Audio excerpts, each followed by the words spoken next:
Hi. Welcome back to Girl Historians. I'm Carley. I'm Blair. And this is the comedy podcast where we talk about history in our girls. And we're returning to the Kennedys. Today we're talking about Kick Kennedy.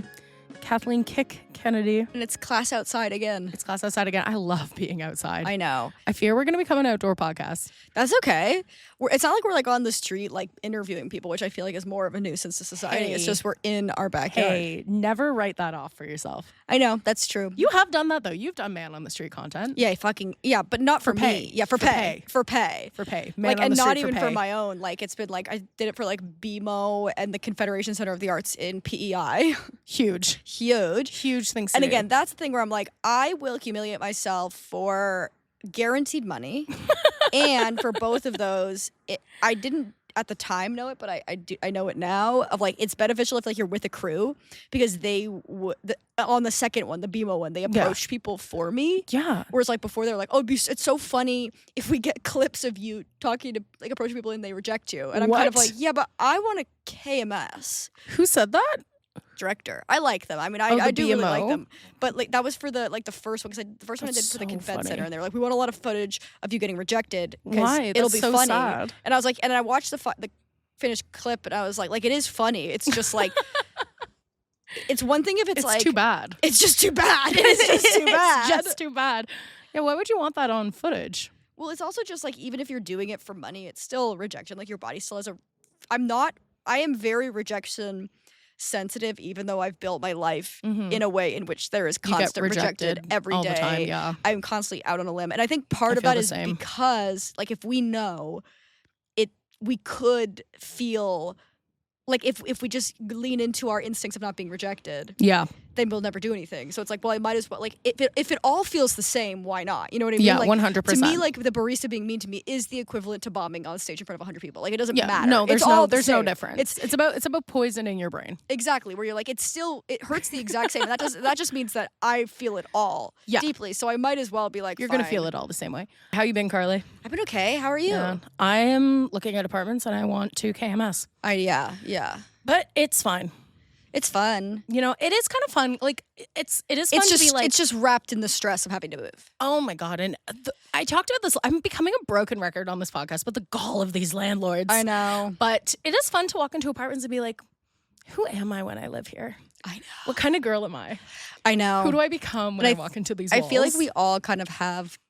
If you live in a city where you have to, like, rent apartment, and so many are, like, borderline illegal, where they're like, this is $3,000 for a drawer. You can sleep in a drawer like a baby in a cartoon. But there are randomly 7 closets. Yes. But only a drawer. Well, it's so insane. much storage. But you hold this dream of finding this beautiful, perfect apartment. Yes. And the truth is, it doesn't exist. You find that apartment and make it yours. Mm-hmm. But we were talking before we started recording about how you have to ignore, like, actual flaw. Like, big Holy B. shit. That's a bumblebee, though. Yeah, no, it's fine. It just scared me because it came at me, but I'm actually not that scared of I bees. really like how Girl Historians is becoming more, like, immersive. Yeah. It's sort of like, guys, watch out. There's a bee. Yeah, whoa! It's a soundscape. I think it's good. I like it. I think it's nice when people are like, they feel like immersed in it. Yeah, you know, it's I like good. these jeans. Thank you. They're really nice. I had a meltdown and bought these jeans because I need more jeans that don't touch my body.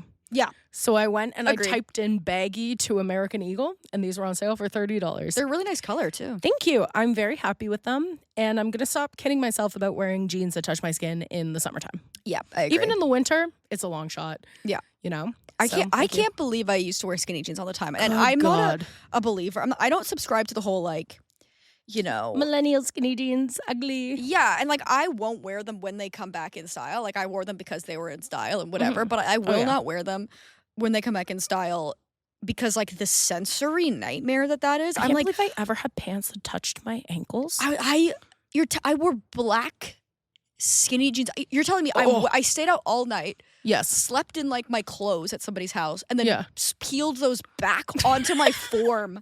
I can wear these for 5 more days. Yeah, this is fine. Yeah, easy. The smell of that dye, too. Like, that, the black and dark blue dye smell is so triggering to me. I have a pair of jeans that just have that smell. I know, me too. And I hate it. I never wear them.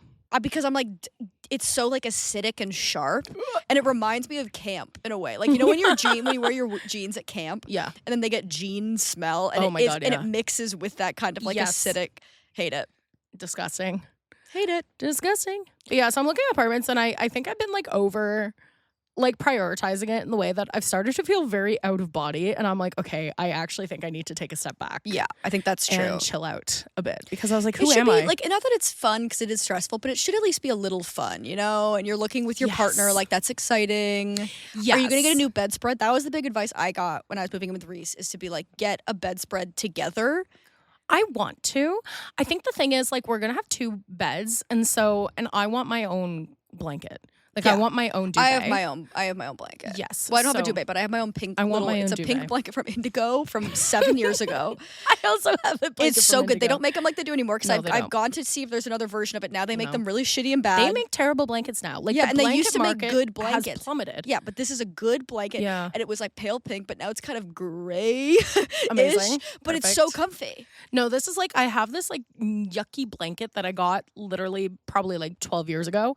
And I'm like, I will never throw this out. No, it has you need a yucky blanket. It has a burn hole in it from when I dropped a bong. I burnt it with a bong because I was so high it burned a hole in the blanket. A bong is so crazy. A bong is disgusting. I'm like, this blanket's seen a bong. That's wild to I always me. think about, like, I always feel so bad that I'm like, God, when I first got my cat, I still smoked bongs. I never should have let her see that. She shouldn't have seen you like that. She's like, what what is is seen a bong? Yeah, she should not have any frame of reference for what a bong is. No, she shouldn't know. She doesn't know. She's stupid. I was thinking about this the other day because I was talking to one of my friends from childhood, and she lived in Toronto when I lived in Maryland, and she would come and visit because they were like, it's kind of like the closest thing I had to kind of like a cousin. I mean, I have cousins, but you know what I mean? Like, I would see her. Like a real cousin. Yeah, a cousin that you'd like you to see. Hang out with. Yeah, exactly. Not a cousin who's like 50 years old and they're like, so how's school? And you're like, I've been graduated for years. Yeah. And they're like, I work at the bank. I have a cousin that's in the RCMP. That's crazy. Which is like kind of Canada's like cop spy military organization. I mean, that's giving them a lot of credit. The RCMP are the Mounties. They're the Mounties. The little red jackets, and hats, and ride around on horses and put Indigenous people in prison. Yeah, but that's the main thing that we need to be using the RCMP for. I have a cousin in the RCMP and I've never met him, and my parents always will be like, oh, well, David's doing this. And I'm like, I've never met this man. That's funny. My dad's name is David. Give a fuck? And he worked for the RCMP at one point. Really? Mm-hmm. I don't think he did anything of note. Yeah. It's kind of like, you know, when your parents tell you something that like was always just kind of like a footnote, and then you say it out loud and you're sort of like, probably should have had more details on that. Yeah, why didn't I ask more questions? Yeah, because he was never a cop or anything. I think he just worked in the office. Admin. Yeah, I think he did office admin for the RCMP. Crazy. We were talking about, because I smoked weed for the first time with her. She would bring it across the border, which we love. I love pre-Trump. At 15 years old, the Obama years were beautiful. That's when you do Everything about the Obama years was good. He never did anything wrong. Not a war criminal at all. No. Love him and his choices. He did not do the craziest drone warfare you ever did see. But do you remember when he introduced Hamilton at the Tonys? And he can dunk a basketball. We all laughed. Who's laughing now? I rewatched Hamilton at the Tonys last night, so it's really top of mind. A little piece of like something in here. There's always a little piece of something. I'm kind of, okay, here's one of my toxic traits. I will accept a lot of things being in my drink and fishing it out and just drinking it. Yeah. But I will not accept a dead bug in my cup pre the drink going into it. Yeah, I think that's fair. I don't like flakes. That was very identifiably a little piece of broccoli, so I know exactly kind of where that came from. That was last night. That was broccoli. That was dinner. A white kind of flake. Horrible. Hate that. No, Can't a little white flake. Like when you flake. look at your drink and you can just see stuff floating. Can't. To me, I'm like, here's my line, and I think this is toxic. Maybe not toxic, but like this is what gets me in trouble when I say this as an opinion. If I'm on a patio and I'm drinking a beer and a fly gets in my beer and I catch it right away and I flick the fly out, I'm still drinking that beer. That's fine. I agree. Because I'm like, who cares? It makes you stronger. But Sarah, the other day, my roommate, she made a coffee and she was like, so I made my coffee in my Nespresso, and when I picked it up, a dead moth floated to the top. Do you think I could just scoop that out and drink the coffee, or should I make a new one? No, because the coffee was made in it, and now it's embedded. There's Yeah, and I was like, girl, and the dead of it treat all, yourself. I'm like, it's flaking off. It's decomposing. And Alive? moths? Yes. Alive is even pushing it. But at least dead, it's decomposing, so you're like, that's in your drink, babe. Yeah. I saw, oh my God, so looking at apartments today, I saw 2 omens in front of them, and so I don't think I should get any apartment I saw today. I saw a dead squirrel. Yeah, terrifying. So I was like, no. And then I saw a man doing heroin, and I was like, These are unfortunately omens. Yes. I understand these are things that happen in the city. Totally. Squirrels die, people do heroin. To me, they are omens. I always think it's really, and I know it's not funny, but there's something about it's the same thing as like if I get flashed, I laugh. Or it's so shocking to me whenever I see somebody doing crack cocaine that I want to, like, I have to not laugh because I'm like, they're just doing their own thing. It's fine. And I don't think that they shouldn't do it. I'm not one of those people. There's so many people in the city that are like, there's a crackhead on my street. It's like, okay. Where do you want him to live? Shut the fuck suburbs? up. Yeah, what do you mean? There's crackheads in the suburbs too, let me guarantee you. And also the city is for everyone. Like, if this is a problem for you, get the fuck out. There's a girl. The city's made for this. I think I told you this when I was getting my hair blonde. I hate getting my hair blonde in a salon. I like it's getting my hair blonde. It's getting it blonde. Because you're just next to these other girls also getting their hair blonde, and they just are the dregs of society saying like the most horrible, horrific, kind of just like anti-homeless, anti-addict rhetoric you'll ever hear. Cool. And there was one girl, first of all, she was talking about how every morning her breakfast is a single rice cake and half an avocado. Mine too. I wanted to be like, should I tell her she has an eating disorder? Or is she, and then she was like kind of bragging, like kept talking about it. I was like, this is just depressing already because like they're just talking about food in a way that's very like disordered. It's depressing. Rice cakes are just like bread, Carly. Yeah, and then they were like, I love going to that restaurant because you know how usually when you go to a restaurant it makes you feel heavy? And I'm like, so being full of food. So you know when you eat a meal? You know when you eat a meal and like your body is like kind of feeling the meal I that like you to ate. go to the restaurant that makes me feel like I am empty inside. It's crazy. Ooh. Yeah. It was just a piece of pollen. Okay. I don't know why I'm on edge today. So anyways, then she was also talking to this girl who was in like the chair next to me. I was just eavesdropping, like, because she was driving me insane. And I wish what else are you gonna do when you're getting your hair blonde? Like, I wish there was something else I could do, but it's like, she's like this far away from me, and she's like, there's like a crackhead on my street, and it's so, and she kept calling it creepy, which I was like, I really didn't like. Creepy. Creepy is a funny word. Because I'm like, he's like a vampire. Yeah, and she also like lives in, she was like, when I lived in Liberty Village, and Liberty Village is like a very kind of like yuppie neighborhood in Toronto. Oh yeah. And they're quite not like famously, but like they kind of like haul the people who are homeless out of there because it's in an area where people who are homeless often stay. It's kind of close to like the lake. It's a nice place to just like it's chill. Giving gated community a little bit. Yes, they'll haul them out, and like I've seen it. I remember going to the X, which is like a fair here, the exhibition, going through because you can take a bus right there, and it goes through Liberty Village, and we were like, oh, let's go get a coffee beforehand, whatever. This is before I knew Starbucks. Good coffee I know this is before I knew that Starbucks was a union busting place, and I was like, let's go to Starbucks. And there was a horrible there was this homeless man having like a horrible time because he was basically being like hauled out of there. You know what I mean? Like by the cops, which is like. So when she was like, when I lived in Liberty Village, I never saw crackheads. I want to be like, yeah, why? Think about that. Think about that. Why? Think about that, girl. It was just so annoying. Think about it. But all that's to say is that stay in Liberty Village, girl. Why'd you move out? Yeah, stay there. It's a gated community, and then it also keeps you away from us. Yeah, they've got a home sense there. I don't want you around me. I don't want you around me. I like Liberty Village for two reasons. I can go there, and I can go to the like big box stores. I can go to my home sense. Yep. I can go to my pet world or whatever. And then I leave. I have no other interest in being there. I really have almost never been there. The only time I've been there twice. Once was to watch some game at a sports bar, but I didn't even. It was before me and Reese were together, so I don't even know if it was basketball or whatever. That sentence is crazy. I went to watch a game at a bar. Okay, so this was pre-Reese, obviously. Yeah, because I have no gauge for what the sport is. Yeah, crazy. And then one time I went for my friend Meredith was hosting trivia, and there is a kind of weird. I get it in the sense that if I didn't, it's one of those like it's the allegory of the cave, right? Where it's like if this was all I knew, people who are all 27 in Lululemon Athletica doing trivia bar nights in this one neighborhood, I'd be like, this rocks. Yeah. But because I know that the city has so much more to offer and it's so heavily gentrified and not that nice, I don't like it as much. But it's fun. It is a crazy place to be. But yeah, I'm kind of like, okay, then stay in Liberty Village. That's my whole thing where I'm like, I hate when people talk about stuff like that, especially in public. Don't subject other people to hearing that. That's an inside thought. Inside head thought. Send us to the group chat. Yeah. We all have uncouth ideas that are not necessarily like 100% align with how we actually choose to be.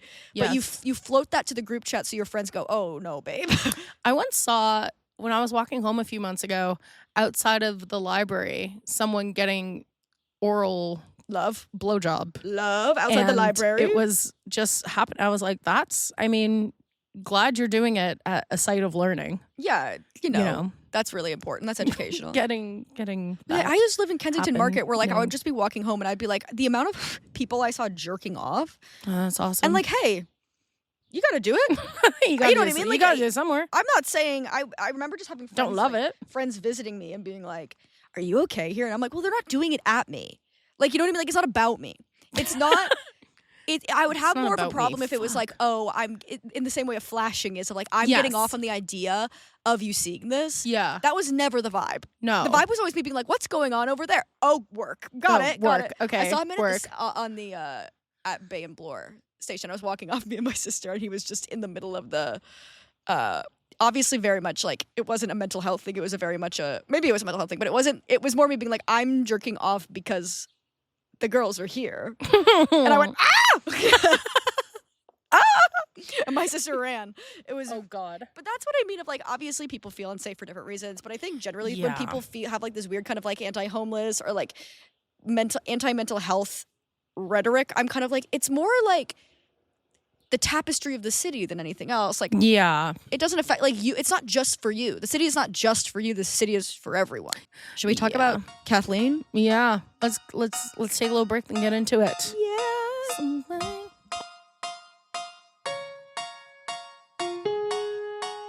Okay. So today we are talking about Kathleen Kick Kennedy. And I came up with an amazing title for this episode, which I'm going to say out loud. Kathleen Kennedy, a real-life Emily in Paris, except she dies. And fingers crossed, that's how Emily in Paris dies. Emily in Paris.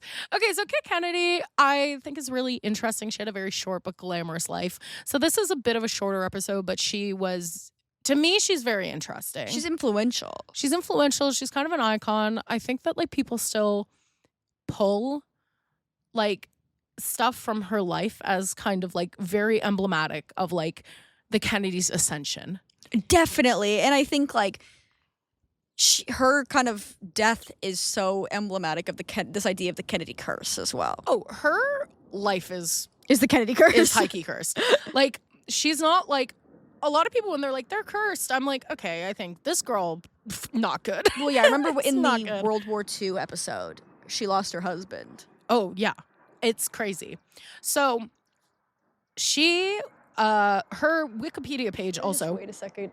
Yeah, I don't know if that. I feel like there's way more planes. Okay, that's a scary noise for the plane to make. Don't love Hated that. Guys, I hope you're enjoying Girl A plane just went Historians. down. Guys, a plane has If just crashed. a plane crashes, I swear to God. That was like an alien noise. That was like a UFO noise. I know. So Googling Kit Kennedy is hard also because there's a Kit Kennedy who's like a pseudo celebrity who dated Ben Affleck. So is she also a Kennedy? Yes, she's also a Kennedy. Yeah, because I remember one time talking about one of the things that we were talking about with Reese. I was just mentioning something about the Kennedys, and he was like, because they all rename their kids the same thing, Absolutely. right? So there's like there's a Bobby Kennedy who's JFK's, brother, and then there's RFK, which is technically Bobby. Like they just use the same names over and over 100%. again. So I was like, oh well, Kit Kennedy did this, and he was like, I thought Kit Kennedy I think he got Caroline Kennedy and Kit Kennedy mixed up or whatever and stuff like that. And I was like, yeah, like they all have the same name. I don't know if I ever told you this, but when I told Christina that your real name was Caroline, she had a full meltdown. I think she talked to me about this in person. She was upset. It was really a little bit strange. She confronted me. Well, because I can't remember what we were even talking about. Because she also, she can't, one thing, and I love her to death, she can't gauge what intensity to react to something with. And so I was like, I can't remember what it was, but she was talking about names she liked. And I was like, well, Carly's full name is Caroline. Mm-hmm. Or she was saying, I like the name Caroline or something. Yeah. And I was like, oh, Carly's full name is Caroline. You should name your baby Caroline. You should have a baby and name it Caroline. It's going to be Caroline Thorne. And I was like, oh, Carly's name is Caroline. She was like, what? Yeah. And I was like, yeah, her full name, Carly's a nickname, Caroline Thorne or whatever. And she was like, no. And I was like, no, truly. And I was like, she was like, prove it. And I was like, yeah, because when I e-transfer you, my bank name is Caroline. Yeah. An e-transfer from you. And she was like, no. What the fuck? Yeah, she brought it up to me at your birthday as if I had kept something from her. And I wanted to be like, I don't know you like that. We are good. Talked all of 5 times. Yeah, we are new. She was upset. I know. I didn't hide it from you. It just didn't come up. Yeah, it's like, girl, it's fine. She also throughout the day periodically would just be like, I can't believe Carly's name is Caroline. I just can't believe it. Caroline. I think I very much read like a Carly. I think that's why it shook her so deeply, I think. I think I very much had the that's one of the reasons I remember like going into adult life. My parents were like, well, we gave you the nickname Carley, but had the name Caroline in case you like as an adult wanted to swap it out. Bobby Robert situation of being like, Robert, are you Bobby or as an adult being Robert or whatever. And I was like, no, I think Carley. I like having that. I think I identify much more with Carley than Caroline. I like the name Caroline a lot. I think it's a beautiful Caroline's name. a great name. It's a very beautiful, very glamorous name, but I don't think it's me. I think I'm a Carley. No, yeah, I think you're a Carley. I think if you like switch to a Caroline, it would feel very government. Well, my sister tried to switch to Catherine, and I'm always like, no. When her friends are like, Catherine, and I'm like, no, that's Katie. Catherine's crazy. Catherine's crazy. Catherine's crazy. I do like adults who have their kid nickname as their name. An adult named Bobby, I'm in. Bobby, let's go. I do think some of them are too bad. I don't like Ricky. Ricky's rough. You're Richard. Freddie like is a little weird. like. Some of them are just like a little bit strange. Matt, I like. Matt? Yeah, because Matthew. Yeah, well, Matt's good. Matt, I feel like is more. I feel like Maddie is where it gets. Maddie is strange, but that's also Maddie Healy. Maddie Healy has destroyed Maddie for so many. Maddie Healy has destroyed Maddie for. But anyway, you really deeply offended Christina somehow. I know. She got over it. It's fine. I don't know if she did. Everything offends her. She's, I don't know if she'll she did, survive. but that's fine. Today she was losing it just driving down the road. Great. Not having a good I think time. it'll be really good for Mike. Like it'll be really good exposure therapy for child simply whipping by on a scooter. The fastest I've ever seen somebody on a Razor scooter in my life. Cool. Blink and you'll miss it. Hope he's wearing a helmet. He was. Okay, good. Thank God. It'll be good for my thing of being like somebody. I think I have a fear of people will disagree with me and then they'll just like not want to be my friend anymore or not love me. Lore drop. So it'll be good. Yeah. Talking with Christina because I feel like she'll just be like, I disagree, but that's fine. She is is fine good to for that. disagree and just have different opinions or feel different ways about things. It doesn't Yes. relate to how she feels about you. She is very good about that. I feel like I'm a bit like that too. I think you particularly have had a lot of friendships where that's not been okay. Yes. And I have to remind myself because I feel like it happens less now, but when we were first getting close, sometimes you would be really scared to tell me something that I found quite normal. Yeah. And I'm learning. I'd be like a growing little as bit an like, adult. am I giving a really bad vibe? I've just had to grow as an adult Yeah. and learn. I had like a big thing like that happen this week where a friend, like a new friend invited me to go climbing at 9 a.m. And I woke up and I was just like, I don't want to. And I had a yeast infection and a new tattoo. But I felt really bad for canceling. And then I just had to be like exposure therapy. Like I am going to do this thing that I know is wrong. Like, you know what I mean? Like, it's not good. It's not a good move. But understand that you have the power to make it up to somebody or trust in them to whatever. I think it's an adult thing. I think now finally being an adult, everyone in my life is pretty cooked brain. Everyone's got a cooked brain. I agree. I had some choice relationships where that was. Well, because I remember at one point I was like, Carly's really afraid to tell me things that are like, I don't want to go to this movie on Thursday anymore. Yeah. And she seems really scared. And then it was, I think I have a past relationship and love them, but just I am attracted to very hypersensitive people where it'd be like, okay, this is a problem. So that's a big thing I'm also working on. My big self-improvement overarching projects for the next year or so is, as always, be friendlier and be more open and talk to people and whatever. I think you are very friendly and open. Thank you. But I also like want to work on it of just being like, happy to talk to somebody who's new. Yes. Fight past this idea of like, I feel shy, but understand that I don't present as shy. No. So if I don't talk to people, it seems like I don't like them.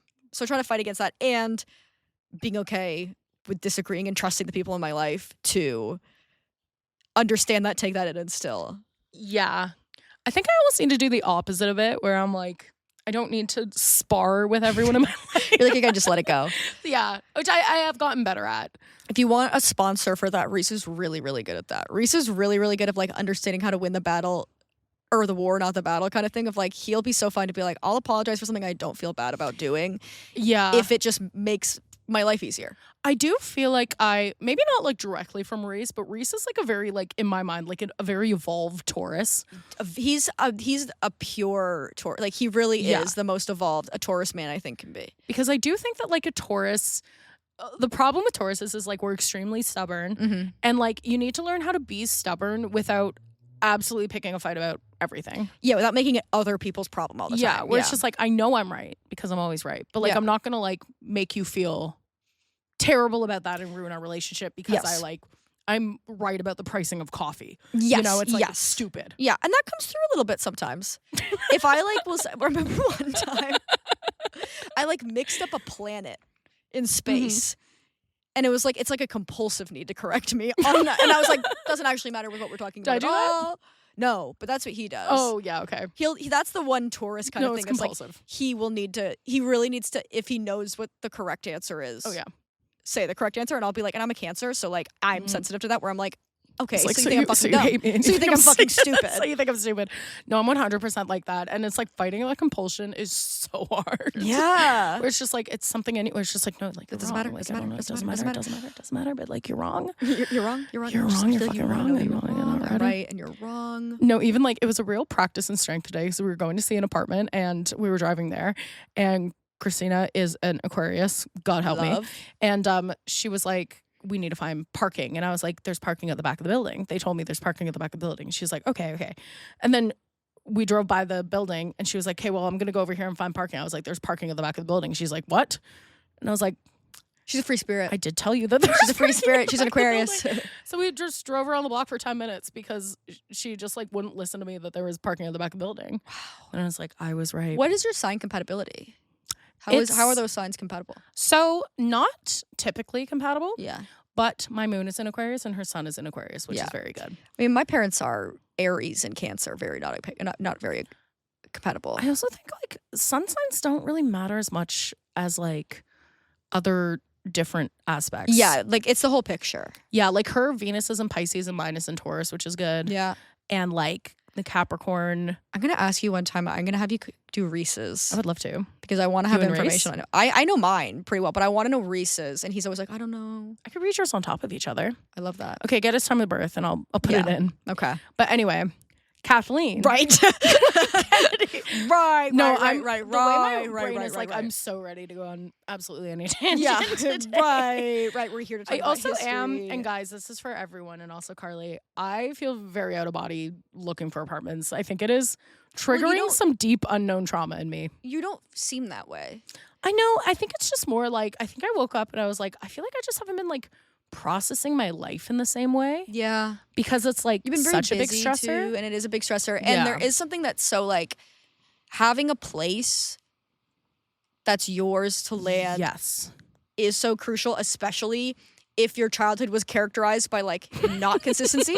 You know what I mean? 100%. Like if your childhood doesn't have that same consistency, like as an adult, having that is major. Mm-hmm. So having that would obviously bring up so much. When it's also like, I don't know about you, but like whenever I know I'm moving, I stop caring about my house in the same way. Yeah, of course. So it's like, there's just like stupid things that make me feel like I have a pile of just like picture frames and a pile of art. Like one of my chairs just has like prints on it. Yeah. And it's just like, it's stupid things like that where I'm just like, the house isn't how you need it to be, but also what's the point of keeping it that way? 100%. It's like, why would I clean the baseboards? Yeah. The bed bug situation did that for me for a really long time where I just like had like the last X amount of things I needed to do, but I was like, well, if they might come back, because we had to wait for the 4-week period to see if they'd come back. So like, why would I do it if we might have to put everything back into a bag? And then that just kind of continued until yesterday I smoked weed and just cleaned the entire apartment. Reese came home from basketball and was like, hey, and I was like, I've just been cleaning all day. Like I was mad about it, but I did want to do it. You're so upset. Yeah, I was so mad about this thing that I chose to do, but it is nice to just like have the apartment back. But you're right, like if you're moving, like there's not really a point. Yeah. It's just like a little bit exhausting, but I am really enjoying. I put myself down to bartending once a week. That's so nice. Which is like a temporary So if you guys want to meet and greet Blair, come to one night a week if you figured out where I work. And I know some of you have. You've said hi to me at my work. Yeah, baby. But if you figured it out, I'm only there one day a week. And good luck finding out what day. Just zipping. No, that is terrifying. Was that a different child or the same child? Different Horrifying. child. Okay, the second child has hit the World Trade Center. Yes.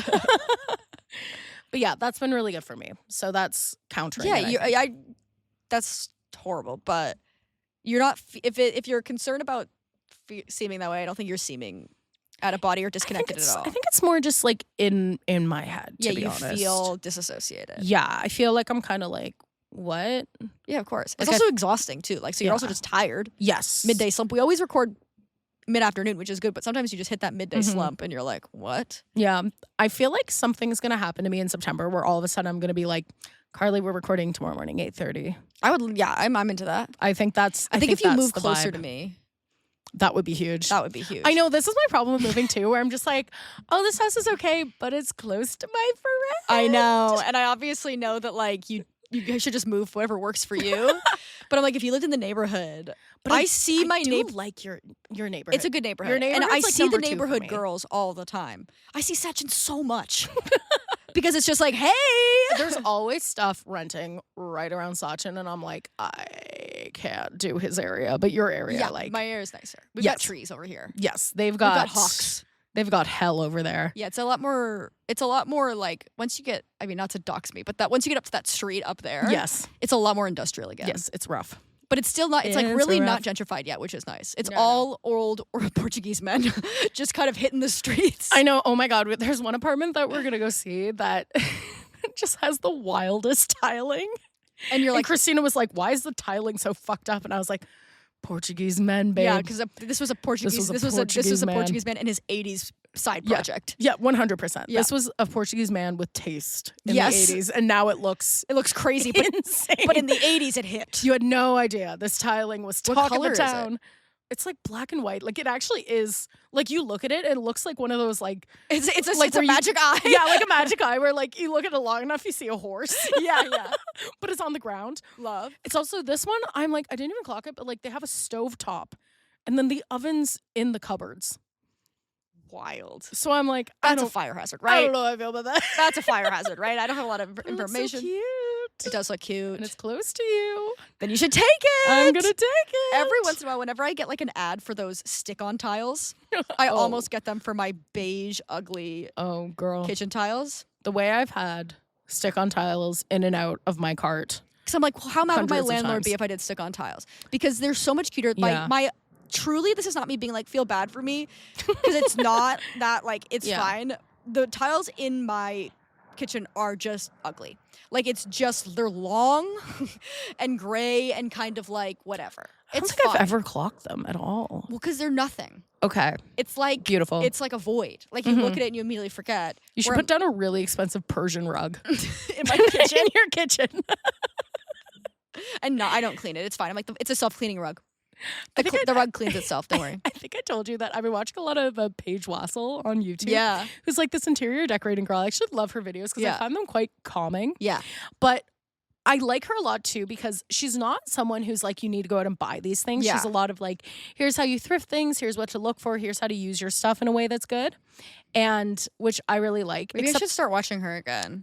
Honestly, I think you'd love her. Yeah. I've watched her before. I love her stuff. I just sometimes fall out of it. No, 100%. Especially because interior design can make me go a bit crazy where I'm like, I'm going to overhaul. Oh, yeah. Like I need a mid-century modern teak wall unit. Or I need a teak wall unit or I will combust. But the two things that she's really funny about, where it's just like, she'll be like, you can get a rug for really cheap on Etsy. There's beautiful rugs for less than $2,000. I'm like, so girl. $2,000 is a lot of money for a rug. So I feel like the way that you are speaking is making no sense. And I understand if you were in the rug world. That's cheap for a rug. That's cheap. For a beautiful, amazing rug, that is cheap. But the way you were saying it, just like, it's like, you should be able to get it for under $2,000. It's like, I would hope so. I would hope so, girl. Because that is, when I say never considered that. No, I have like that IKEA blue rug. Yes. Two of our friends also have it.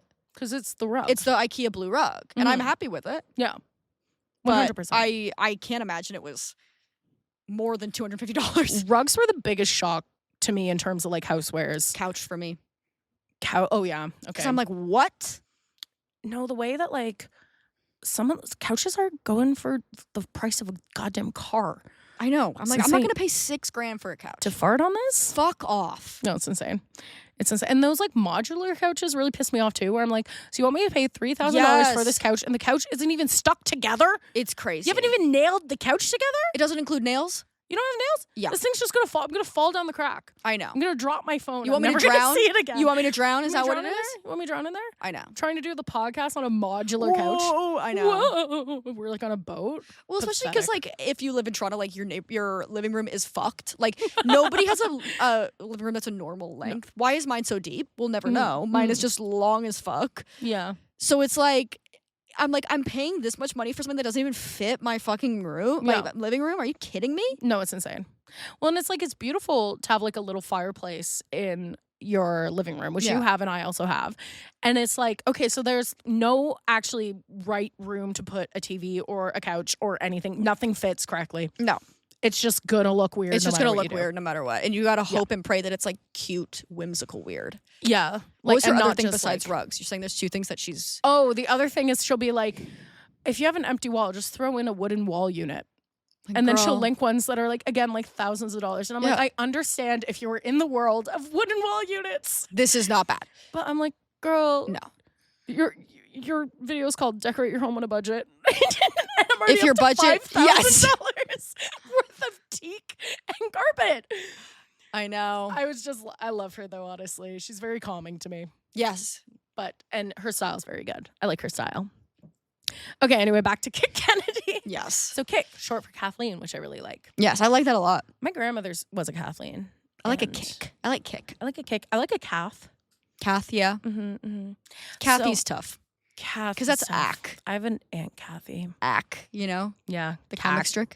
What? You know the comic strip Kathy? No. She's like it's like a Garfield kind of era comic strip where the whole thing is she's like a woman and then she'll be like, dating Ack. Oh, yes. Okay. You know Ack. I know her. Ack. And that's how I feel about dating. Ack. She's not wrong. Like, Kathy, there is some real kernels of truth. Mm-hmm. Kathy, you've got a few good points. Yes. So her name on her Wikipedia page is Kathleen Agnes Cavendish, Marchioness of Hartington. So that was her name. Great. Cool. She's born February 20th, 1920. She was nicknamed Kick because she had a free-spirited personality and she was like a little feisty. She had a little kick to her kind of thing. Love.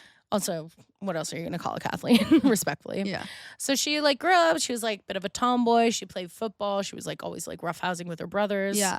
She grew up playing sports. She was very like athletic, very like, she was a sporty girl. She was a Kennedy.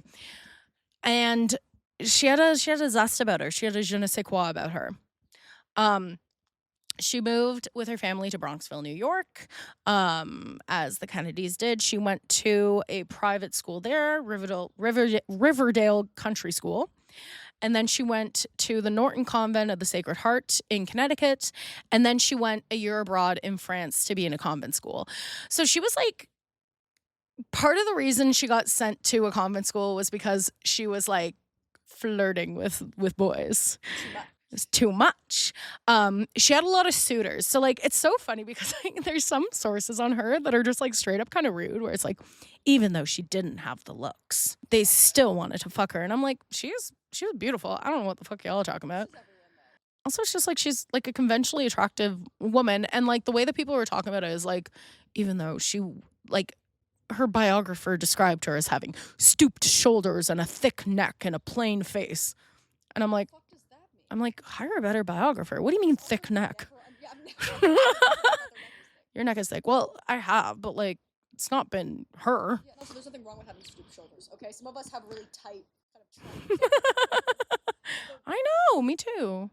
So they sent her to France to kind of be like, get away from the boys, but then that backfired because she really liked France.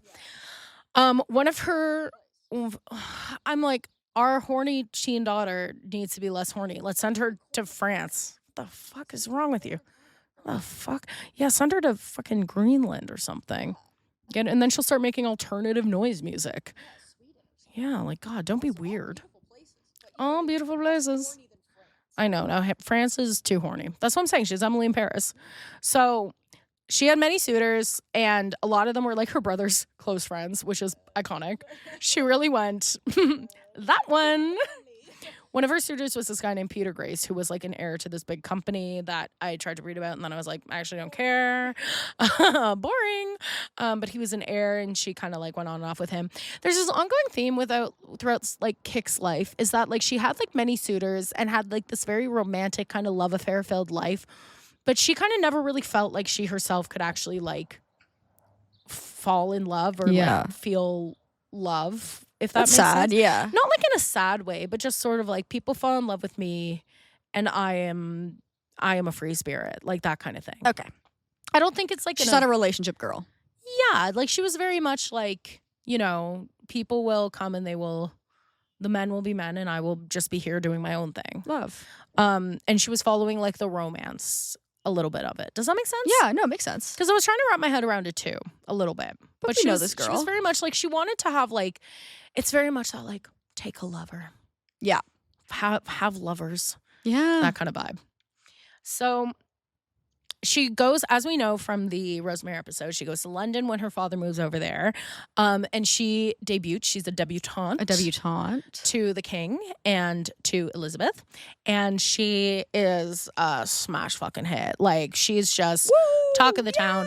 It's also like, this fun American girl, a bit of a tomboy. Definitely. She's feisty in this like stuffy British society. Of course. They love her. They name her debutante of 1938. So this is the whole thing, because isn't Bridgerton based off the Kennedys? So this would mean that who's the one that's in the first season? What's her name? The woman, the girl. Daphne would be Kick then. Yeah, well, the Bridgertons, I feel like the styling is based around the Kennedys and the vibe. I don't know if they necessarily lined up like they don't have all the same shit, but it would make sense in terms of like, because wouldn't it be Ted or it should be a bit of like an Eloise. Yeah. I guess, or not an Eloise, a Daphne. She'd be Daphne, Yeah, she'd be a bit of a Daphne. Okay. Kind of like the hit. She's the diamond. She's the diamond of the season. Yes. But it's 1938 London. So things are about to get bad. They're already pretty bad. Yeah, exactly. So, she's cavorting around. She's a hit in British high society. Of course. So like, whereas like Rosemary gets shuffled away to another school, she is like really integrated into like, the upper crust. Yeah, baby. Kind of thing. She's meeting men, she's meeting fancy people, and she really feels like she understands England and like English culture, and like she really fits in there. She's you. She's like, God, I need to be somewhere. I just understand that culture. I just love tea. Nobody's passionate about tea like I am. No one loves tea like I do. So as you know, her father, Joe Sr., was like very much not a hit because he was like, why don't we talk to Hitler? Guys, Hitler actually has some good ideas. Hitler actually has some good ideas and some points. Has anyone tried talking to him? Yeah. Has anyone tried giving him a chance? Has he been on the apps? I feel like Hitler hasn't been on the apps enough. I feel like Hitler hasn't been on the apps.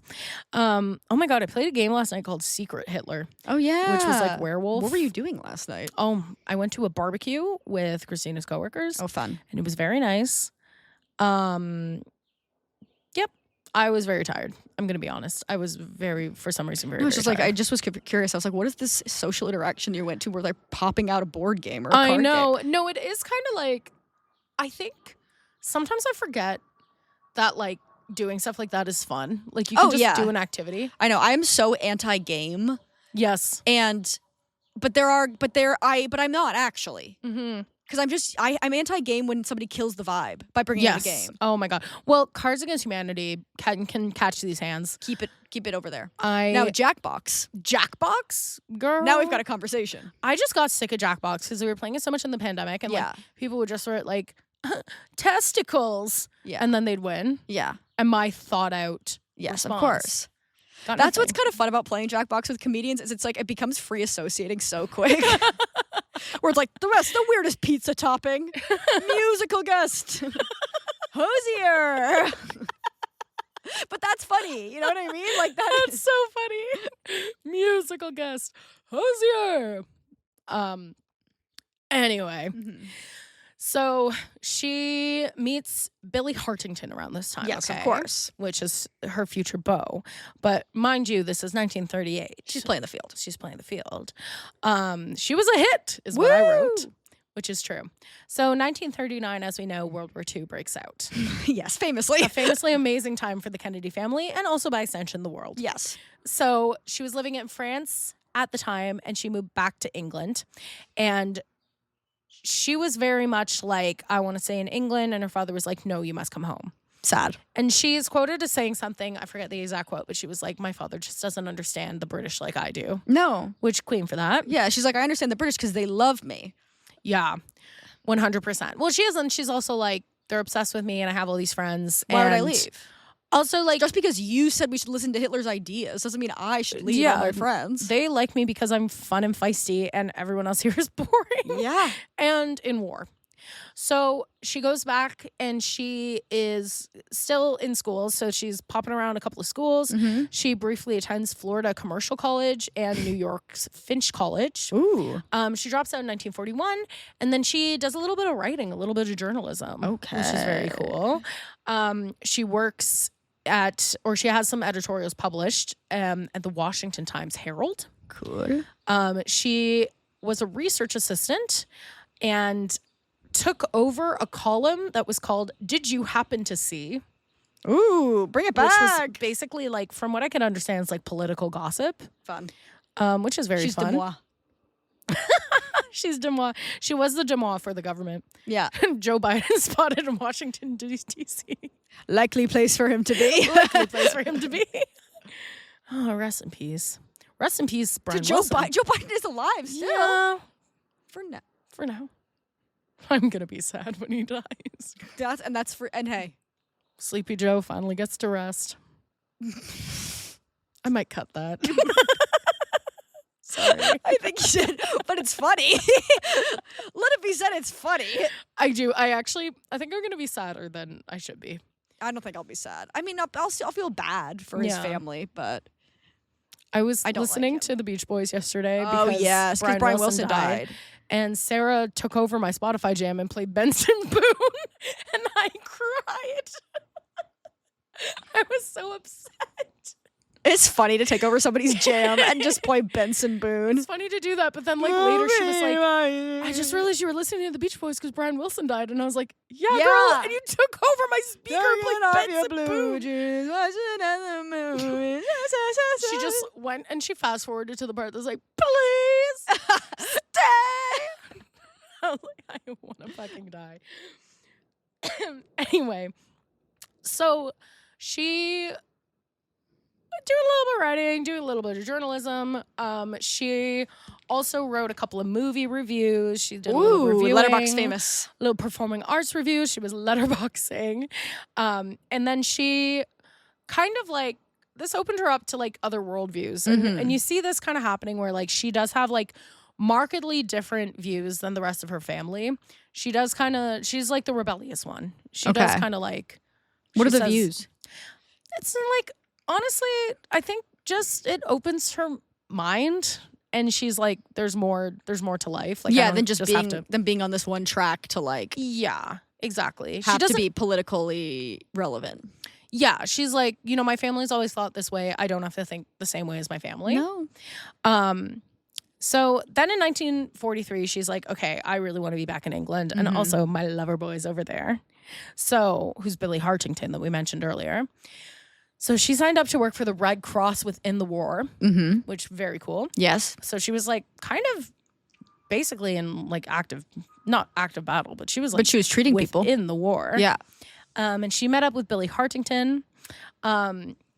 This guy was very much like the opposite of her in a lot of ways. He was very reserved, very quiet, and she was very feisty, which we love.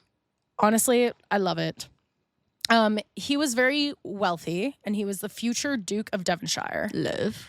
And she, I think, said that like he liked it because she kind of roasted him about it. Yeah, yeah. Where she was like, "Oh, Duke, isn't that like a storybook character? Like, isn't that kind of like get him?" Yeah, like she kind of like roasted him, and so he was like, "Haha, I like this girl." Yeah, of course. So they were very into each other. This match was very controversial because again, he was the Marquis at this time. Yeah. Guys, I'm sorry. Marquis? If you were the Marquis. Yeah, if you were knowledgeable on noble titles, I'm really sorry if I'm offending you. But I could not be bothered to look up a chart. That's okay. And that's my truth. That's okay. So he was Anglican from this aristocratic family. And Rose Kennedy, her mother, very staunch Catholic, as we know. Of course, famously Catholic. Famously Catholic. That feeling when you're Catholic.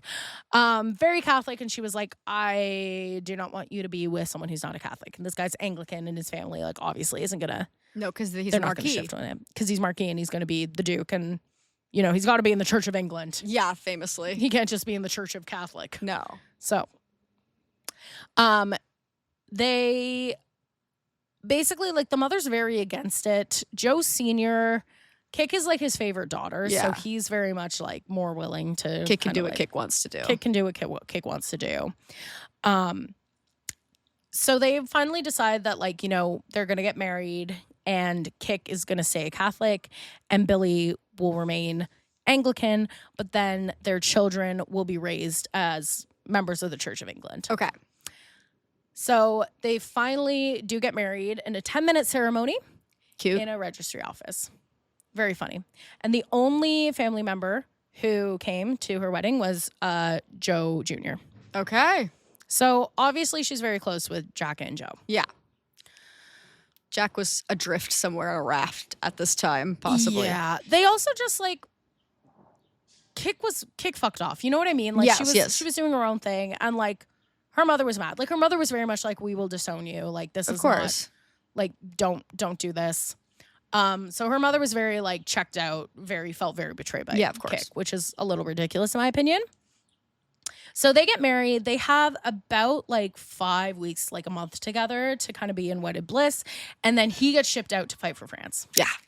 I remember Not this. Great. I remember this from the World War II episode. Yeah. And so about 3 months later, Joe Jr. dies, Uh-huh. who she's obviously very close with. Less than a month after that, her husband gets caught fucking shot by a German sniper.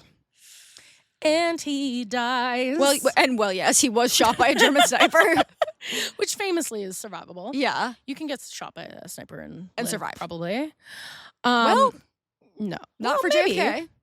Yeah, that's not good. Sniper in the Kennedy family. That's gonna kill you. Yeah, it's not great. So he dies.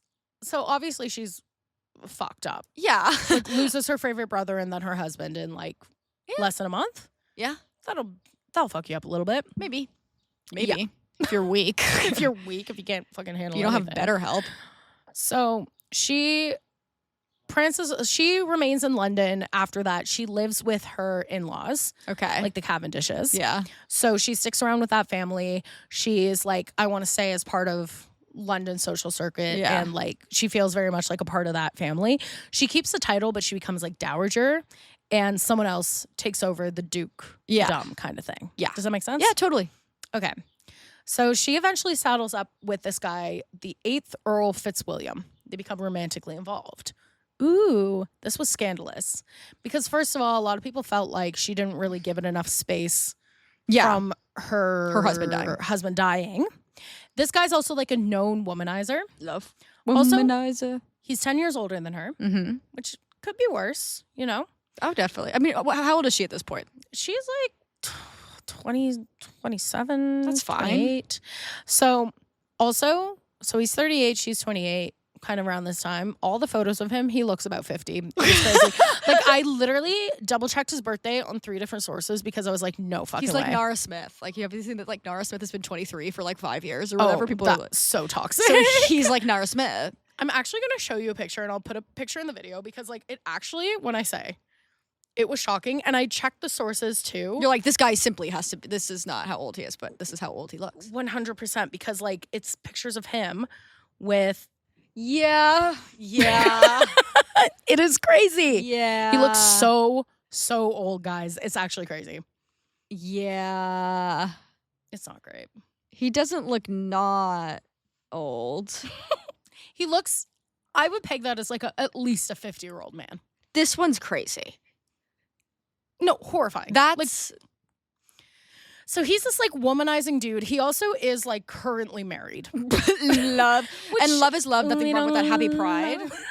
And love is love, even if you're married. Yeah, don't let, your wife stop you from finding your girlfriend. Cheating is actually now part of the LGBTQ. It's LGBTQIA+, C. C for cheating. C for cheating. C for cheating. And A for ally. Not for asexual. The A is for ally, okay? A is for ally, and if you're asexual... You're the plus. You'll take plus and you'll like it. You'll take plus and you'll feel bad about it, honestly. Was it? I know it's not funny because it's bad, but J.K. Rowling beefing asexuals was the hardest I've laughed at something. I think we've already talked about it on the podcast. But like her beefing asexuals just catching a stray A stray. It's just Oh, like, great, oh, okay. you're so desperate for people to know that you don't fancy a shag. It's like, first of all, what the hell are you talking about? Why are you doing this? Second of all, why do you care? It's just like, and by the way, actually, or fucking asexuals, I fucking hate you too. Yeah. What? I know. Asexuals just waking up being like, what? What the hell did I do? I can't wait for the day that J.K. Rowling comes for the bisexuals. I can't wait. That's going to be huge. The reposts I'm doing when J.K. Rowling comes for bisexual people. You guys just watch this space. Because it's going to happen. Watch this space. Oh, absolutely. Well, she is actively losing her mind. She's devolving. She's devolving. Yeah. And I've said this, and this is in no way defending J.K. Rowling, but oh my God, the way that she is, we're actively watching a woman lose her mind, ruin her career and legacy. It's really crazy. It's insane. Yeah. Anyway, I'm not giving J.K. Rowling any more face on this. But what were you going to say? I just want to say also, I mean, to that point, I think it's funny and horrible that she's like, by the way, if you do give me money, I will actively invest it into my turf causes. Yeah, like, her woman fund? Yes. Crazy. Where it's like, sometimes like I feel like when people kind of want to like excuse it away so they can still support Harry Potter without supporting her, they're like, well, maybe it's giving her a little bit of money, but she's not going to use it for anything. And she's like, no, I will. No, I will. No, I will. I made a legal fund. If you give me money, I will give it to the legal fund for turfs. Yeah. Who need money? Turfs need so much money. I will put it into the fund for poor turfs. Yeah, it's going to be, the person who comes 17th in a track meet pissed that, a trans they didn't woman come beat 16th. Yeah, exactly. They're like, I could have come 16th if this gender trans woman, ideology wasn't ruining everything. if this trans woman didn't come 5th. I just don't give a fuck. I know you don't care either, but I'm just like, I just simply... Well, she like nailed in the coffin so many times. That's what I don't understand. Where I was like, there are people out here trying to at least save you, like give you a bit of grace. They're trying to throw you a bone, yeah. Trying to throw you a bone. And then you were like, nope, and also nope, and also fuck you. And also asexuals. And also asexuals, you should die. Yeah. If you don't want to fuck, you're fucked up. And also I hate you. Yeah. And asexual is a gender, by the way, and I hate gender. I hate all genders now. I hate gender. So anyway, on that note, I can't with her. Jesus Christ. I know. So she's with this guy, Earl Fitzwilliam. He was, quote unquote, in the process of divorcing his wife. Sure. Yeah, likely story. Mm-hmm. I think they saddled up. I think my personal theory is she was kind of, very grief-stricken. Yeah, she's fucked up. So it's like, Yeah, she was rebounding with an Earl. Why not? Sure, why not? So that's not great. And he's married, which again, if you're familiar, that feeling when you're Catholic, divorce is one of the greatest sins of all. Is he Catholic? Well, she's Catholic. Yeah, she's Catholic. I don't know what he is. I assume probably not. But Rose Kennedy is very much like, if this... Oh, she can't be with a divorced man. Either way. Yeah. Well, that's the thing where she's like, if this is like a divorced man, that is like the greatest sin of all. And I will disown you and you will not be a part of this family. And Kick's kind of like... Well, I'm going to marry him. It's a bigger sin than killing someone? Yeah, it's crazy. So she said, that's like, Kathleen, I can forgive racism, but I draw the line at animal cruelty. You can forgive racism? I can forgive murder, but I draw the line at divorce. 100%. Yeah. It's really not great. So she's romantically involved. Rose, the mother, is sort of like, don't be with this divorced man. It's a great sin. And she's like, no, he's leaving her wife. Or his wife. He's leaving her wife. Yeah, he's a lesbian, by the way. He's a lesbian. By the way, he's a lesbian. But that would be fine as long as he wasn't divorced. Yeah. And so Rose is pretty much like, my daughter, cut off, dead to me, disowned kind of thing. Healthy. Normal reaction. Beautiful family dynamic. But her father's a little bit more willing to hear her out, and she learns that her father's going to be in France. And so she's like, okay, I'm going to fly over. And I'm going to talk to him. We're going to have a little holiday in France, and like part of this holiday, we're going to meet up with my dad and talk to him. Yeah. On May 13th, 1948, Lady Hartington, which is Kit Kennedy, and Lord Fitzwilliam, they fly to or from Paris to the French Riviera. They're going for a vacation, and they are aboard D. Halavan DH.104 Dove. You know it's not going to end well when the story of the plane crash includes what kind of plane it is. Yeah, when you're saying make and model of the plane. It's not like, and then the plane lands normal. And then the plane lands normally. And we just wanted you to know the make. We just wanted you to know the make and model of the plane. We just wanted you to know the make and model of the plane. For no reason other than interest. Right? No, we know everyone's into the make and model of planes. Yeah, especially people on this podcast, they want to know the make and model of the plane. No. It's not for any other reason besides that. The way that I get my DMs filled with make and models of planes from fans of Girl Historians. Yes. Please talk more about the make and model of planes. Yes. So 1:30 in the afternoon, the plane took off. And then about 1 hour into the flight, they lost radio contact. And it was in the middle of a storm. Okay. Not great. There was like 20 minutes of super heavy turbulence of the plane just like jumping up and down like 1,000 feet at a time. That's so crazy. They, when they exited the storm, they kind of like came out of the clouds. And by the time they came out of the cloud, the like plane was already kind of like in a nosedive and wasn't great. And then they were like, oh my God, we're going to crash right now. So they tried to pull the plane up. But then like the force of pulling the plane up, one of the wings snapped off. Not great. And then the engines fell out, and then the tail fell out, and then they spun into the ground, and they crashed nose down in a ravine, and they all died. Well, yeah. The wing snapped off, and then the engines fell out, and then the tail snapped off. Yeah, just making it fully and they a coffin. Were fine. Like when you're like in a plane and you're like, this is a coffin. This tube is a coffin. This tomb. But I have to forget about it. Yeah, for sure. 100%. And sometimes it's not. I really don't want to get on a plane anytime soon. I don't want to be on a plane at all. No. I don't. Okay, I'm not scared of flying. I tried to explain this to me. I'm not scared of flying. I just think flying is fucked up, and I don't know why we're all so casual about it. Yeah, I think we should just understand that it is a possibility.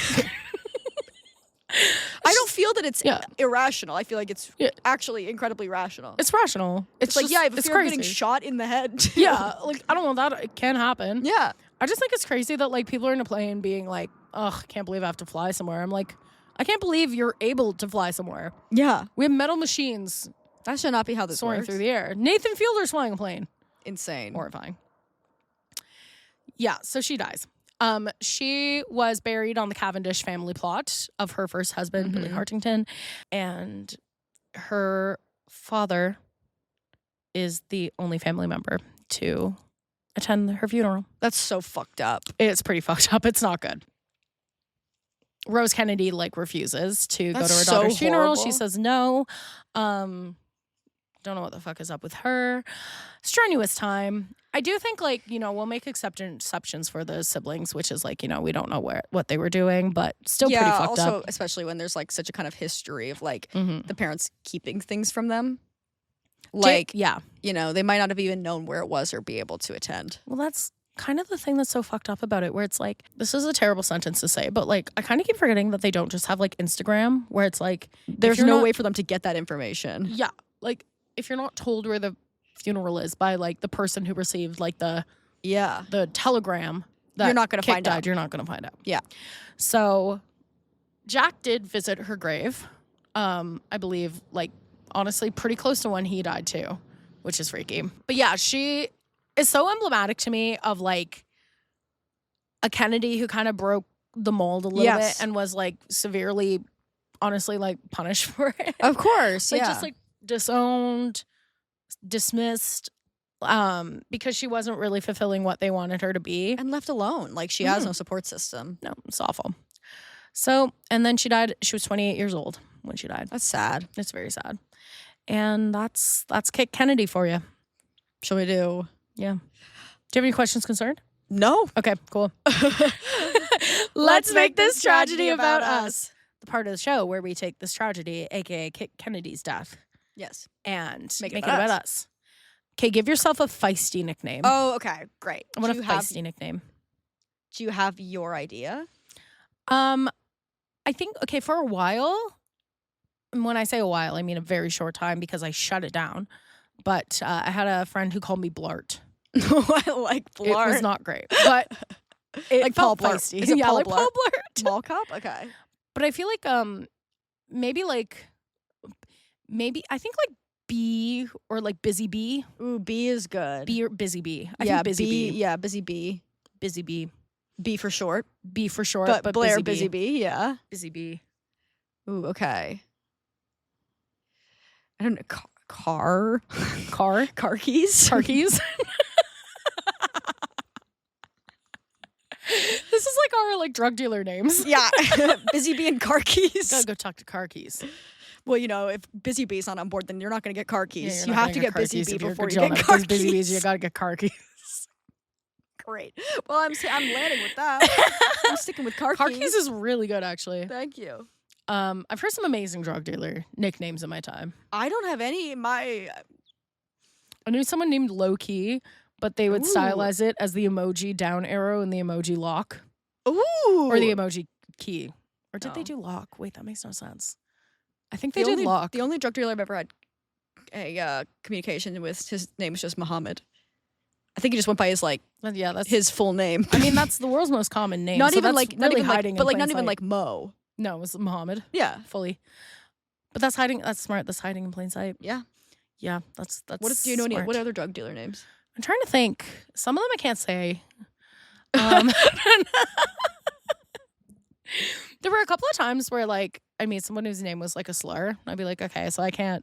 How am I gonna address you? But how am I gonna address you? So what should I? So what should I say? Hey, man. Hey, over here. Hey. Over here. Hey, what are you guys doing? You. I once knew a guy whose fake name was Derek. Love that. Mm-hmm. I don't even know what his real name was. And oh my god, I would have to really think. That's okay. There were a couple of good ones though. I knew a couple Nothing of good. as good as Busy Bee and car keys. Busy Bee and car keys, that's cool. That's Yeah. that's on a TV show. Yes. Busy Bee, this car keys. What can we get for you? Oh my god. Quickly before we go, I watched a movie the other day that you should really watch called Better Off Dead Okay. with John Cusack. Okay. And this director who the rest of his filmography is the Ned Declassified School Survival Guide movies and Fairly Odd Parents. And it is absolutely batshit. John Cusack yelled at him afterwards because he thought it was so bad. He's also 19 in it, John Cusack. And it has random animation sequences in it. Great. But it has one of my favorite movie lines I've ever heard. And I made it my Letterboxd review, which is just it's Christmas Eve. I could be at home right now drinking my brother's wicked eggnog, but he makes some lighter fluid. That's funny. I was like, what a good line. I like that. But it was extremely bizarre. You should watch it. Okay, I will. It is honestly kind of terrible, but kind of amazing. All right. And on that note, thank you guys so much for listening. We'll be back next week with some more Kennedy stuff. Rock on. Woo, bye. Bye.